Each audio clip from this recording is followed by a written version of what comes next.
Et voilà, dernier accord terminé, on se retrouve pour l'interview du film Giulietta. Et ce film est signé Pedro Almodovar, et il est là, Pedro Almodovar.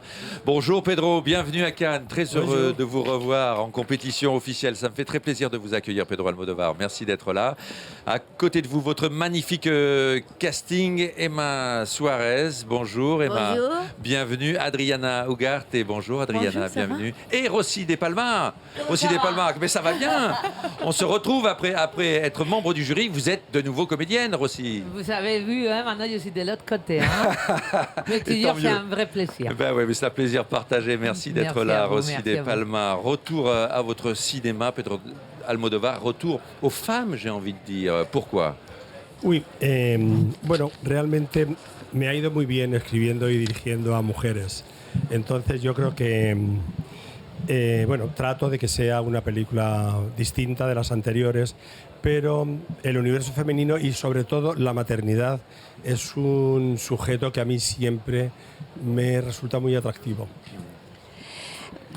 En réalité, ça s'est toujours bien passé pour moi quand j'ai écrit des personnages de femmes, quand j'ai dirigé des femmes. Alors cette fois-ci, j'essaie de faire un film différent, mais en même temps, c'est vrai, c'est un retour aux personnages de femmes et également au sujet de la maternité, qui est un sujet qui m'a toujours attirée. La maternité et une certaine forme de culpabilité aussi qui se transmet visiblement de mère en fille. Sí, eso también es nuevo en mi cine y de hecho la culpabilidad fue un elemento que apareció en el último momento cuando ya tenía el guión escrito. Oui, ça c'est un sentiment qui est nouveau dans mon cinéma et la culpabilité est un élément qui est apparu au dernier moment quand j'avais déjà fini d'écrire le scénario. Creo que la historia funciona mucho mejor con ese sentido extremo de la culpabilidad. Pero no es, creo, o esa ha sido mi intención, no es una culpabilidad católica o judio-cristiana, sino un sentimiento laico de alguien que se siente responsable o insatisfecho porque le ocurre algo terrible en su vida. Oui, je crois que l'histoire fonctionne bien avec ce sentiment de culpabilité, mais c'est un sentiment de culpabilité qui n'a rien de catholique ou de judéo-chrétien. En fait, c'est une culpabilité que j'appellerais laïque. C'est plutôt un grand sens de la responsabilité. Le fait qu'on ne se sent pas satisfait face aux choses terribles qui peuvent nous arriver dans la vie. Ouais, effectivement, et qu'on peut tous ressentir à un moment de sa vie. Pedro Almodovar, deux femmes, deux actrices, deux très belles actrices, très intenses, pour un seul rôle. Pourquoi ce choix? Bueno, por un lado quería imitar a mi maestro Luis Buñuel, que en ese oscuro objeto de deseo dividía el papel protagonista en Ángela Molina y Carole Bouquet, que tenían la misma edad. D'abord parce que j'ai voulu imiter mon grand maître Buñuel dans cet obscur objet du désir où il y avait deux actrices qui jouaient le même rôle, Ángela Molina et Carole Bouquet, mais elles avaient le même âge. Pero en este caso a mí no me gustan la caracterización de maquillaje para envejecer y que quería que se viera en la actriz que el tiempo ha pasado, porque la mirada es imposible de maquillarla. Entonces siempre tuve claro que quería dividir en dos, quiero decir, la Julieta más joven y la Julieta madura que ya almacena dentro de sí años y años de dolor. Dans ce cas, en fait, moi, je n'aime pas vieillir artificiellement les actrices. Je n'aime pas le maquillage qui fait le vieillissement. Je voulais en même temps, pour la Giulietta Mur, une actrice pour laquelle le temps avait passé. Et en particulier dans le regard, je pense qu'on ne peut pas maquiller le regard. Et donc, depuis le départ, j'ai toujours voulu que le personnage de Giulietta soit joué par deux actrices différentes, une plus jeune, l'autre plus mûre, qui aurait accumulé du temps et de la douleur aussi. Emma Suarez, C'est vous qui avez la lourde charge justement d'incarner Giulietta avec le temps qui a passé, avec cette douleur dont parle Pedro Almodovar. Qu'est-ce qu'il vous a dit? Comment vous avez abordé ce personnage de Giulietta?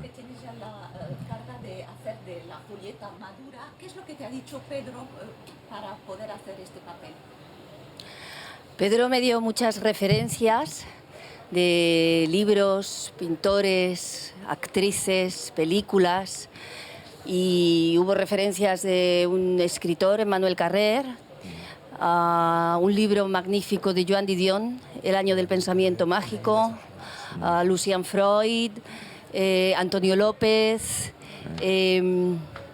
lugares, territorios donde pudiera encontrar el vacío del personaje, la soledad y la angustia del abandono del personaje.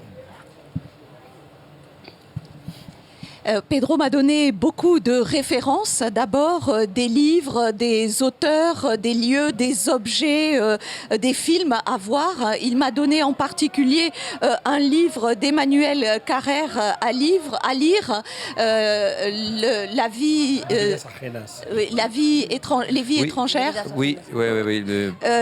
Ça me revient, mais c'est plusieurs vies, effectivement. Oui. Effectivement. Très beau livre d'Emmanuel Carrère, effectivement. Emmanuel Carrère, il y a eu également Lucian Freud, il y a eu Antonio López, il y a eu beaucoup de références également de lieux où je pouvais trouver la solitude, où je pouvais trouver éprouver ce sentiment d'angoisse, ce sentiment d'être abandonné. Oui, je comprends tout à fait.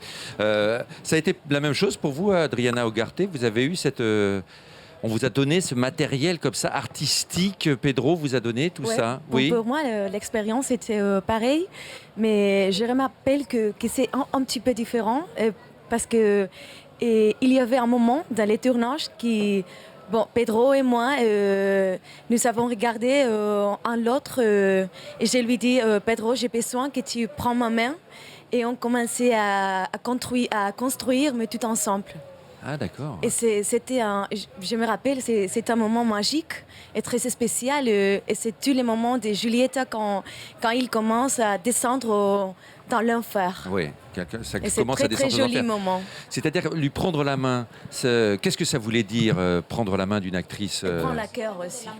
Prendre le cœur, elle rajoute aussi, Adriana. Llevar de la mano a una actriz supone que tanto la actriz como el director sienten una enorme complicidad y fe en el trabajo del otro. Y confianza, sí, en el trabajo. Quand on dit prendre la main d'une actrice, la mener par la main, en fait, ça signifie à la fois pour l'actrice et pour le réalisateur une immense complicité entre les deux, et puis une foi et une confiance dans l'autre mutuelle. Lo que le pido a los actores es que Adriana es convencerla de que ella es la mejor actriz para hacer ese personaje y que yo soy el mejor director que para sacar de ella toda su capacidad. Si ella o el actor cree estas dos cosas, incluso aunque no fueran ciertas, siempre funciona. Moi, en fait, tout ce que je demande à l'acteur et dans ce cas à Adriana, ce que je fais, c'est de les convaincre que c'est la meilleure actrice possible au monde pour ce rôle et que moi, je suis le meilleur réalisateur possible pour tirer d'elle le meilleur d'elle-même, le meilleur parti et le meilleur de ses capacités. Et que ce soit vrai ou pas, du moment qu'elle y croit, ça marche. Oui, effectivement, ça marche. Rossi De Palma, il vous a pris la main comme ça de temps en temps? Vous avez eu besoin de ça? Ça fait des années qu'il m'a pris la main et on l'a jamais lâché sa main. C'est ça. Ah non, nous, on s'amuse beaucoup en travaillant. Moi, je m'amuse toujours avec Pedro. Même si votre rôle est dur quand même. Même dans ces cas-là, que je me suis abandonné, on va dire plastiquement. même dans ces cas-là, on s'est beaucoup amusé et même on faisait des blagues. Il me disait, on tournait des petites choses qui ne sont jamais restées dans le film parce que ce n'était pas possible de les incorporer, mais que ça nous servait pour décontracter l'ambiance et surtout pour faire des surprises à Daniel et à Adriana, que c'était la première fois que se travaillait. Alors il me disait, maintenant tu dis rien à Daniel Grau ni à Adriana, mais quand tu entres, j'ai dit action, tu fais par exemple, tu fais un hurlement étrange et il est arrivé là et eux, on parlait des culottes, on parlait des trucs et eux ils disaient mais ça c'est vrai, c'est quoi ça? Ils étaient surpris, on a beaucoup rigolé et tant pis c'est rôle antipathique. Mais pour moi ce rôle, regarde, toutes les femmes dans ce film, on pourrait être une partie de la psyche féminine. C'est vrai. Féminine. Parce que cette Marianne, antipathique et un peu à l'ancienne, représente aussi une partie de la psyche féminine qu'on a une certaine tyrannie à se sentir les femmes responsables du bonheur de la famille, du bonheur des gens qui nous entourent. Alors, c'est vrai que c'est des idées très ancrées dans le passé, mais quand même encore les femmes, on souffre de cette tyrannie de penser qu'on est responsable du bonheur des autres, quoi. Et qu'on doit se sacrifier pour la famille, voilà. Merci Rossi. Merci Rossi. C'est vrai que c'est un kaléidoscope comme ça de tous ces aspects de la féminité que nous propose Pedro Almodovar. Alors, vous avez été bizutés, hein, toutes les deux, nous disait Rossi de Palma sur le tournage, mais bravo. Merci beaucoup Emma Suarez. Merci aussi d'avoir enlevé vos lunettes parce que ça nous permet de voir vos beaux yeux et d'apprécier votre beauté totale. Merci Emma Suarez. Merci Adriana Ugarte. Merci Rossi de Palma. Et merci infiniment Pedro Almodovar. Bon festival de Cannes à toutes les quatre et à l'ensemble de votre équipe.